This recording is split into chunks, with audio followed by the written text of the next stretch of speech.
Hello guys, welcome back for another video on FPLcrisp. Today we're going to be talking about what our team looked like in game week 1 and how we're going to be looking in game week 2. It's interesting because the FPL has officially started. Before we begin, I hope you enjoyed the very first game week and there are more interesting games to come definitely this season. Also, do give us a like and subscribe for more updates on this channel. And down below in the description is where the code for the league is, so I do admonish you to join and let's have fun together. Without much further ado, let's hop into it. If you are old in this channel, you know that this segment is to talk about what happened in the previous game week, how our team is lining up for the next game week, and what our thoughts in terms of transfers heading into the next game week. So in game week 1, we saw Kane not having the start of the season we would have hoped he would have had. No goal, no assist, blanked in the entire game week. We also saw Kulusevski, his teammate, busting it up. I don't think it's time to press the panic button just yet. We've seen a price reduction although to 11.4 mil. But I think Kane is still, on the long run, still a nice asset to own. Fixture against Chelsea might be tough, but then again, it's Harry Kane. We don't know what can happen. So I think it's still good to have him in the team, just for now. See what happens. Next on the list is Mo Salah. Mo Salah, typical goal and assist. And it wasn't even an home game. We expected more, certainly, from Liverpool, but I would say Captain Mo was not terrible considering Liverpool not being able to win away at Fulham.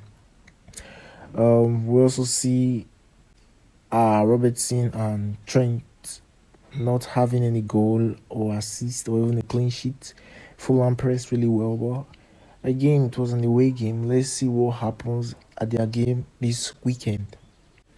Chilwell, I think the gamble between Chilwell and James seemed to have paid off a bit. Chilwell got the extra nudge that caused Chelsea to win the game. However, James got bonus points and Chilwell didn't, although we could see James perform better in the game. But it was an interesting combination most times, like how he's Sterling on the left side, and also with the introduction of Kukurea, it could bring in a little competition, and we could see Chilwell getting back to his best very soon. Martinelli could have had 2 goals, could also have caused Gabriel Jesus to have an assist in the game, or he missed, or let's say, not so closed net, let's say an open net.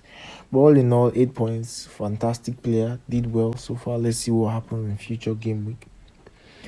Now moving on to what game week 2 looks like. In goal, we can see Raya, defense, Trent Alexander, Robertson, Cancelo, and Chilwell, while midfield is Salah, Martinelli, Rashford, and Neto. Jesus and Kane round up the attack. We can also see we have 0.5 million, just in case we want to make a change that might prove necessary. One free transfer ahead of the game week. Trent and Robertson once again will be starting in defense. I think it will be necessary to hold our nerves with both of them, including Mo Salah, definitely, who remains in the team. We didn't really see much of the Liverpool we know of in their game against Fulham. I think Fulham pressed very well and all that. So I think having a home game in the next game week might be beneficial to Liverpool game against Crystal Palace at Anfield. So let's see what happens. Next up is Martinelli and Gabriel Jesus. Well, they both nearly did combine for a goal. Martinelli was just unfortunate to miss almost an empty net. Well, let's see what happens. I think Arsenal was good all round in their first game week, so it will be interesting to see what happens in their next game. I do think it's necessary to leave both of them in the team, maybe even triple up on the Arsenal attack. Rashford, I'm a bit concerned about Rashford's performance in their game against Brighton, but I think holding our nails should be welcomed in their game against Brighton. But let's see what happens. If we can't get anything good in the next 2 to 3 game weeks, from Rashford. I think because we can't really see anything positive in the way Manchester United played, so I think it may be necessary to move on and away from Marcus Rashford.